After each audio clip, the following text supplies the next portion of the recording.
Welcome to MNSU 8, the Ocho's coverage of Sylvan League Season 7. This game will be the San Diego Froggers at the Justice Bamazons, up May 25th, 2013 at Strategicon GameX in Los Angeles. So let's get to the highlights. Okay, so this is the second turn of the first half, where the Froggers won the kickoff and elected to, they won the coin toss and elected to kick off to the Bamazons. The Bamazons took advantage of that by taking the ball downfield. You can see there that the Mei Feng model, upfield there onto your right, is the one carrying the ball. I should point out that the Bamazons are using their Malifaux-themed Amazon crew. They normally do come out with their bunny-themed costumes, but tonight, considering we were working Malifaux booth at Strategicon GameX, they elected to wear their Malifaux-themed colors. And if there's one thing about Blood Bowl that I know, the only thing that you can do wrong in Blood Bowl is to not play it. So there's Mei Feng downfield. You can see that I'm starting to trap her with the frogs. However, I get a frog down there and throw double coconuts, and with the reroll, throw double coconuts again. So there goes my blitzer down. We're still working on trying to get her out of that trap. However, she fails a dodge getting out of the trap and drops the ball there as well. So I'm working, trying to figure out how to get over to the ball there. The blitzer is actually stunned, so I can't just roll him over and pick up that ball. I'm still trying to protect my front line there and get a means, have a means to get to that ball. Whereas, and then I can get it into maybe one of the catcher's hands and get it downfield. So I've got a catcher in position upfield there to start to move him down a bit. He's getting ready for the play. And then I bring the other catcher over to pick up the ball, which he does successfully. So he's picking up the ball. He's going to swing it upfield and throw it to the catcher that's sort of midfield there behind the lineman. That catch is successful, and you can see that the that catcher makes it downfield, tries to go for it, and on the second go for it, you know, as is natural with Blood Bowl, you can see the double one there, and down goes that catcher. So that catcher is down. And now the Bamazons have a chance to try to get back at that ball. And you can see that the ball actually does not get caught by the other catcher, even though it did bounce into an adjacent square. So I tried to use very long legs, but that actually does not work. So anyway, the Bamazons are working out a plan to try to pick up the ball. And they work on some upfield isolation, it looks like. And here we go with some more blocking going on at the top of the screen there. I'm not really sure why he decided to throw a bunch of one-die blocks at the top of the screen here, but the Bamazons coach just did an incredible job with really poor odds on dice, but threw nothing but pows on every single one-die block. You can see him rolling just one dice for blocking and just knocking over frogs. He did this all day long, and was really upset about that. He managed to get a 3-die block there on a receiver upfield. And you can see he's sort of protecting his means of getting upfield, and I think he's just about ready to go for his plan. Now, the part that's confusing is I think he blitzed that catcher instead of blitzing the catcher that was protecting the ball here. He doesn't matter to him because he just wildly walks into that tackle zone, picks up the ball with his own Amazon blitzer, and gets ready to send that downfield. So, you know, not the wisest play, but hey, it's working for him. I struggled to get the frogs back up at the line, trying to get at the ball, and the camera goes wild. That's something that can happen when we're watching MNSU 8, the Ocho.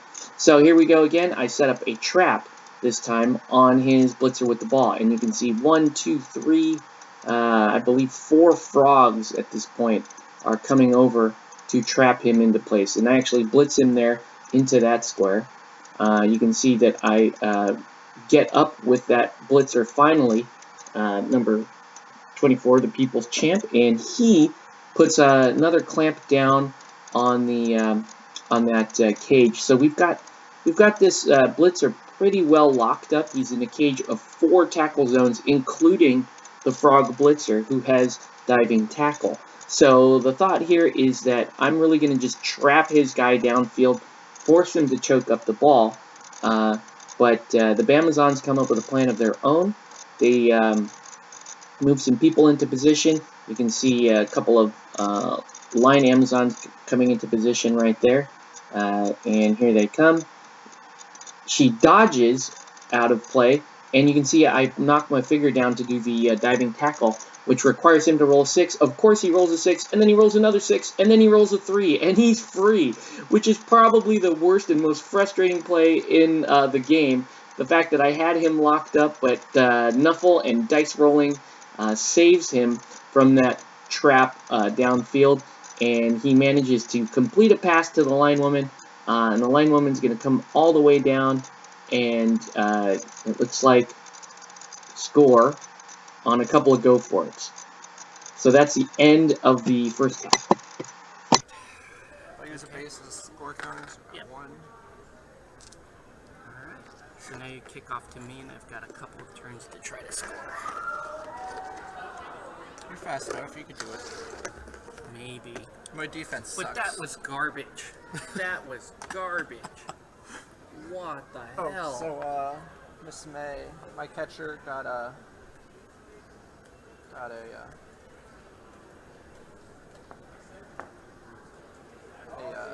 I haven't seen rolling like bullshit like that since Gabby. That is so much lies. dare I ask who Gabby is? He's a kid that also can't roll anything but POW on single die block. Like, Nuffle rewards bad play. That's the lesson of today. French. 3 blitzers. Okay, so I'm down a touchdown, and I've got about 3 turns left in the first half to try and even up the score. So here are the Bamazons setting up. Now I'll note that they start with a 3 blitzer lineup in the center field. So they'll put 3 blitzers on the line and then 2 on the wings, and they're playing a pretty shallow defense, which in all honesty isn't terribly bad to do against the Frogs, because even though the Frogs are known as a fast team, that's actually not true. They're more of a slippery, mobile team. So playing up close isn't bad, particularly when you can harm them. So here's the kickoff. You can see I set up my catcher deep in the backfield there. Then I've got my other catcher core, again playing a very shallow pocket behind the front line, because that's kind of how Frogs work. You really do have to think like a frog. Frogs don't have great flat-out speed. They tend to sit still for a while. It's when you get in real close to try to catch a frog is when they hop right out of your hands. And so as long as you keep that in mind, that's really how the Frog offense and how their defense works, ironically, is that they just sort of hang out for a while, and they're picking that right opportunity to strike. So here's me pushing back into their line a little bit. I don't believe I've picked up the ball just yet, so that's me just throwing a few blocks here and there. Looks like not doing too bad, and I get the ball upfield this time, and you can see it there on one of my catchers, who's going to slide right into that pocket right there, get another catcher behind him, and actually I guess I decide on the other side, and I want that pocket to stay intact. Kind of trying to draw the Bamazons' backfield in, because that's the thinking, really get them close, and then you can put some distance between yourself and them. So I've got just a little more pushing and shoving going on in the front line. You can see I've got a lot of Frogs down and most of the time. Also want to point out my reroll marker. You can see my reroll marker on the top right of the screen has quite a few rerolls in it. I still have 3, and it's the end of the turn. Well, the reason why I've got the 3 rerolls is because I was calling illegal procedure on my opponent, which sounds a little mean considering he's fairly new to the game, but I was warning him for the first 4 or 5 turns not to forget to move his marker, and things were getting a little desperate, and I was like, you know what, I'm going to punish him with just a couple of times with some illegal procedure. So decided to take a reroll from him. Why not? It's the end of the half. I'm trying to even things up. So downfield, you can see top left there, I've got a blitzer that's being double covered by some linemen. And you can see I've got my Frog with the ball that's just broken loose now. So you can see as his backfield moved in and I've gotten people locked up that I made my move. I jumped straight out into the wide there. and now a couple of go forts to put me out of place, and leap another frog to get him to cover my my sideline there. I'm going to bring up some other frogs, and I think I'm kind of watching where he can attack me from. And what I'm most worried about are the two line women there closest to the screen, right at the center line. And I made a mistake. You can see that there's a line frog kind of below Cassandra there. It really should have spent its time to cover those two in the back, but I don't do it. And I'm concerned because I've got a few gaps where it looks like the Banazons can come in and try to take me down. So it looks like the Banazons are still trying to jockey for position to get me, try to get me in trouble there. It doesn't look like it's really doing a whole lot, though. I'm not really sure why he's not making the move. There he goes. Yeah, he's making a move with the lineman to try to get near my, not even a cage there. It's just really an open frog and somebody off in the distance. So, but what's odd is he decides to continue to push into the line.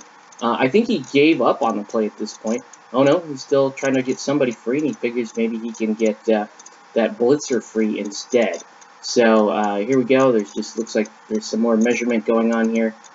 He's trying to do it. He does get her in place. However, it's going to look like on my turn. Well, no, still pushing that way. See, I don't understand why he's not going for the backfield there. But anyway, on my turn, I'm going to go ahead and just knock that person down and go in for the score at the end of the half.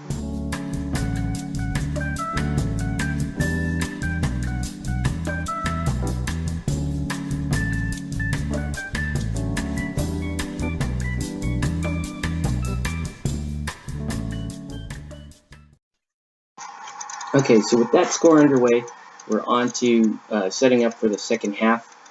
Just rolling for my knocked out lineman, and that lineman's back in. So that's good sign for me. I'm going to be going in with all 11 players, which is fairly unusual for me in the Frog. Usually have somebody knocked out or injured at this point. So I can see his setup. He's still going in with a very shallow defense, 3 blitzer lineup. You can see I'm going in with almost the same exact lineup as at the end of the half. That sort of shallow pocket there with the Frogs. We roll for the kickoff table. That gives us, I believe that was brilliant coaching, so that netted us a couple of, that netted me an extra reroll actually because I'm at +1 fame for the game. So here comes the ball, and I'm starting on the bottom of the screen there, knock down a line woman and start to press into the bottom there. This is a pretty standard opening lineup, is where you go for your advantageous 2-die blocks first, and you don't go for the ball actually till the end of the turn.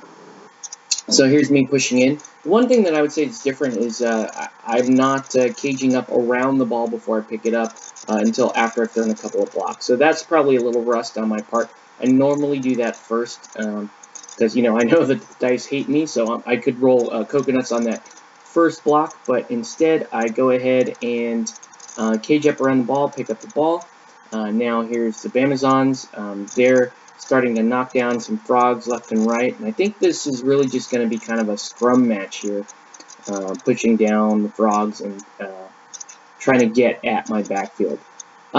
He's looking at this front line and he doesn't really see a good way around it, but he decides he's going to try to work that bottom of the screen, or that would be his right side, my left side, and he's pushing some frogs in and trying to get in a couple of his line people and a blitzer around there. So he's gone strong to his right side, which is my left side. Oddly is my strong side because I've got my blitzer down on that side of the field. It doesn't really matter though, because he's knocking down models all over the place. I'm getting the models back up and still just trying to bide a little bit of time. Like I said, the Frog defense and its offense is about the same. You want to get the opposing players to within proximity of yourself, and then you do a really dangerous thing. You find your move and you hop out of that. So that's really what the Frogs do. They're actually an excellent defensive team, so I'm a little uncomfortable on the kickoff because I'm not sure exactly what to do. I seem to think better in terms of defending, getting the ball from out of a pocket and then trying to score from there. So that's normally what I do. We've got a spectator with us, so Diane decided to join us and watch the late half of our game. This is now 2 in the morning at Strategicon GameX. It's probably the last miniature game played of the night. And you can see the Bamazons are really keeping the frogs down on the ground, and they're threatening my position. You can see there are 4 Bamazons there in my backfield. So if there is a time to move, that time is going to be now. The Bamazons have pushed back, and here I come. I've got some models that are now stunned on the field, and I'm going to start getting some models up, and I'm going to look at where my opening is going to be. So getting these models up, here comes a little bit more thinking on my part. Where should I move things? Sorry, this is a little bit slow, but here we go. I get this model up, start to move him just a little bit downfield. I want to lock up that line woman that's there, and let's go on with the rest of this play. Okay, so here I go. I'm making the move. I bring a line frog around to the outside and mark the outside of his actually attack. So I'm planning on being on the other side of that mess. And so I've got that frog there at the very bottom of the screen. It's not the safest thing to mark with frog catchers because they're only strength 2 and armor 7. But you know what? I've got to make a move, and this is kind of how the frogs operate. So you can see that I jump right at them with the frog carrying the ball, and actually leap at them and then dodge out. Not the safest move, but it's a pair of 2s, and I make that and continue to press forward. So I've got kind of a backwards Matador here. They're now behind the cape, so to speak, on that Matador defense. And I'm pushing forward pretty far. This is now my turn 4 in the first half. And so just putting a little distance between myself and the ladies there on his strong right side. And here he goes again. Now he's got to try to get at me, even though I've broken loose here, and kind of mark the back. So he starts knocking down some more frogs again. I think he's going to take a couple off the pitch in this case, but see those single die blocks? It still just blows my mind that he's rolling single die blocks and throwing POWs every time. So if you were to hear the original audio, there's a lot of bitching on my part about doing that, because it's not the best odds. You can see him throw some blocks here on the catchers, which I knew he was going to do. So every time that happens, I just have to hold my breath and hope that those little guys can survive. A little dialogue here as far as how he's going to be able to get to that part of the cage. And it's not really a cage. Like I said, it's a Matador. Through those frogs behind him, really just to mark things and kind of clog up that area. You can see he's having a hard time just pushing past there. He does take one of the catchers off the pitch, but that's okay. It was a knockout, so I always breathe a sigh of relief when the frogs are knocked out as opposed to being injured. This model here actually has good position to now attack my ball carrier, but she threw the block to take the guarding lineman out. Otherwise, it was a pretty risky dodge for her to get straight at the line, at the catcher frog. Although, you know, with his rolling, I might have done it. So here he is working the top of the screen this time, again with the blocks and knocking just about every single frog over. I think by the end of this play, I end up with like 1, maybe 2 frogs standing. So here's my turn again. This is now my turn 4 or 5, I believe. So I'm standing the frogs back up. Decide that I need to get my ball carrier into position, and I do. I've got him deep downfield. Decide I need to go for it. I fail one go for it and decide just to re-roll that, pass my one go for it, and be happy with the spacing I've got. So I've got a ball carrier loose. Try to get a frog loose, and you can see that that catcher falls down on his own, which is really upsetting. And I guess that was so upsetting that Diane had to go home and sleep for the night. It is very late in the morning at this point. But yeah, here come the Amazons trying to close in on my frog. This is turn 5 now. So what I don't understand is, there we go. So some of the other frogs are coming loose. The Amazons are coming loose, taking frogs off the pitch. There's a badly hurt roll on one of my frogs. There's a lineman. So again, used to losing frogs off the pitch. We record the casualty there. The Amazons are an interesting team. Most of their SBP to this stage has been off of earning casualties. So I guess he's just going to stay with that hack and slash plan there, working the top of the screen, knocking some more frogs over. Let's see if he puts another one in the KO section. So now I'm really down frogs. Here comes one of the line women. She can't quite make it down there, but here comes another line woman who makes it down. There's another frog up top knocked out. So now I'm out a total of 4 frogs off the pitch. And I decide to go ahead and take it in, do a dodge, and take it in for the score. The reason why I did that, though, I mean, I was running out of time. If I could, I would like to try to stall for another turn, but I've got too many frogs out at this point. So I score. It's now 2-1. I've got to hold them off for about 4 turns here. So managed to get 2 of the frogs back onto the pitch, the 2 catchers, and I'm down 2 linemen. And that's a little scary. I would have rather have had the linemen in versus the catchers, because the catchers are okay on defense, but they're not the best. So anyway, here comes the kickoff. The ball goes right to a blitzer, which is horrible rolling on my part, but that's kind of how it was all night. Still playing past Knuffle. It's always interesting. I like to say that when the dice are bad, I have to play against the opponent and Knuffle at the same time. But anyway, here comes his offense. He's starting to push in. He's aggressive because he knows that he's up several players against me. And he's got his ball carrier on a blitzer, which is next to impossible to knock down. As you know, Amazon blitzers are dirt cheap. You can get 4 of them, and they start with block and dodge, which is a really, really strong combo. So you can see him caging there at the top left of the screen. This is a very strong, very smart move on his play. He's got enough turns to make it downfield. I'm thinking about what can I do to stall. Not really.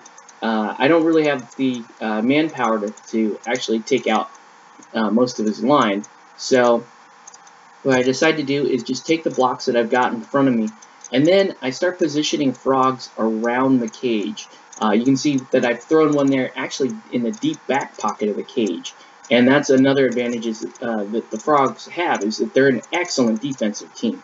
So I've got a frog there at the back of the cage. You can see me moving up some more pieces here. I'm getting a blitzer into position to just kind of lock things down there. You can see the blitzer in the bottom left, and then I've got a couple of line frogs there on the top, just kind of locking those 2 out of the way.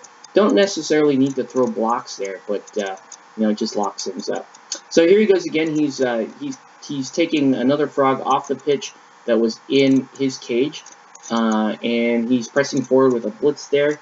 Hits a frog to what I consider my limit line. That's as far as I'm going to let him go with his cage. And he rolls a skull, I believe, and knocks himself out, knocks me out as well. So it's my turn again. I do have one opening towards that ball carrier there. You can see me going in, and I'm hitting on an open 1-die block. This is a very risky play. You can see at the bottom of the screen there, I have an arrow, which is a push. So he thinks he's safe. However, I managed to take strip ball on that particular lineman, which is a deadly thing to do with frogs. So with strip ball, I push the blitzer out of the way. Don't care about that single POW or that 1 in 6 chance of knocking him down. I just need to get a push, and a push is perfect. Knocks the ball out of the way, and now I start to scramble around that ball. Now again, I'm not really looking at scoring. It would be more of a bonus at this point, but I'm just trying to get tackle zones around the ball. I've just got to buy enough time for me to hold out for this 2-1 victory. So here's me getting more models around the ball, and I'm just really, now you can see all the frogs are swarming around the ball. I've got nobody in the backfield. If he can manage to get this ball, then it's disaster for me because I've got nobody downfield to cover the ball. So he starts knocking some more frogs over. There's another frog that he knocks over. And he's going to make a play on the ball. Now I still have, I believe, 1, maybe 2 tackle zones on the ball. But here he comes around here. throws another block to get me out of the way, and it looks like he's going to be able to get the ball. He picks it up. The ball is now good. He's now moving forward with the ball. Oh, no, the ball actually bounced out of his pocket because he tried to dodge and failed. Now the ball's still bouncing around. So that was kind of bad luck on his part. And the ball bounces out to the front of that scrum pile there. It is now towards the end of the first half. I get some frogs up, and he's now running out of time. This is going to be very difficult for him to score at this point because, you know, he may be slippery, but doesn't quite have the speed. On the other hand, I pick up the ball and pass it. So I'm actually working out a punt here. I pick up the ball out of that scrum, pass it to a catcher downfield, and the ball is pretty safe at this point because even if he does manage to get back there and knock me down and pick up the ball, he doesn't have enough time to score, and I think he realizes that. So he ends up only getting a push on me, and but he gets some more Amazons around me, and then just spends the rest of the time sort of knocking things out because he is in fact out of time. So I'm going to end up winning this game 2-1, and luckily no missed next games. He does end up with 1 MNG being on a line person, but overall very fun game.